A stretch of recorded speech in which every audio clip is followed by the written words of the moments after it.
дар Тифлис пойтахти Гурҷистон ҳазорон нафар ихтиёран дар корҳои тозакунӣ баъд аз обхезиҳои хароби овар ширкат доранд. ин як кори сиёҳу гоҳо даҳшатнок аст.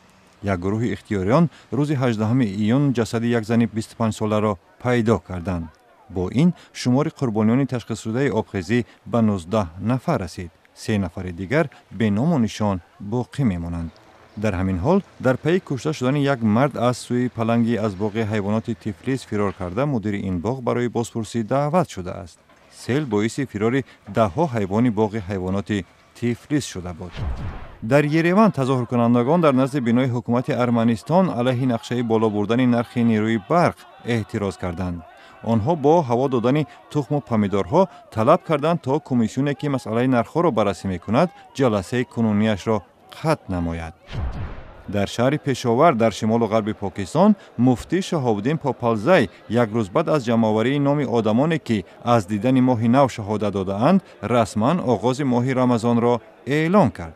ин иқдом талошҳои ҳукумати Покистон барои баробар оғоз кардани Рамазон дар тамоми ин кишварро барбод дод. таъйини рӯзи шурӯъи Рамазон дар Покистон ҳамеша мавриди баҳсу ихтилофҳост ва дар шимоли кишвар назар ба ҷанубаш рӯзаро як рӯз пештар мегиранд.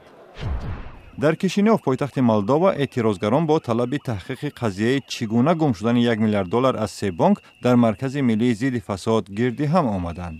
ин маблағҳо ки баробари 5 маҷмӯи маҳсулоти дохилии Молдова мебошад, қабл аз интихоботи моҳи ноябр ғайб заданд.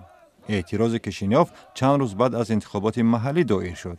дар он маърака яке аз гумонбарон дар гум шудани пулҳо мири як шаҳр интихоб шуд. дар Приштина пойтахти Косово дар назди сафорати Словения алайҳи боздошти сарвазири собиқи Косово Рамуш Ҳарадинач эътирози хурде барпо шуд. Ҳарадинач дар фурудгоҳи Любляна пойтахти Словения бо дархости ҳанӯз соли 2004 содир кардаи мақомоти Сербия дастгир шудааст. ӯ дар соли 2004 ҳамчунин аз сӯи Трибунали байналмилалии Югославияи собиқ ба ҷиноятҳои ҷанг айбдор шуда буд, вале баъдан сафед шуд.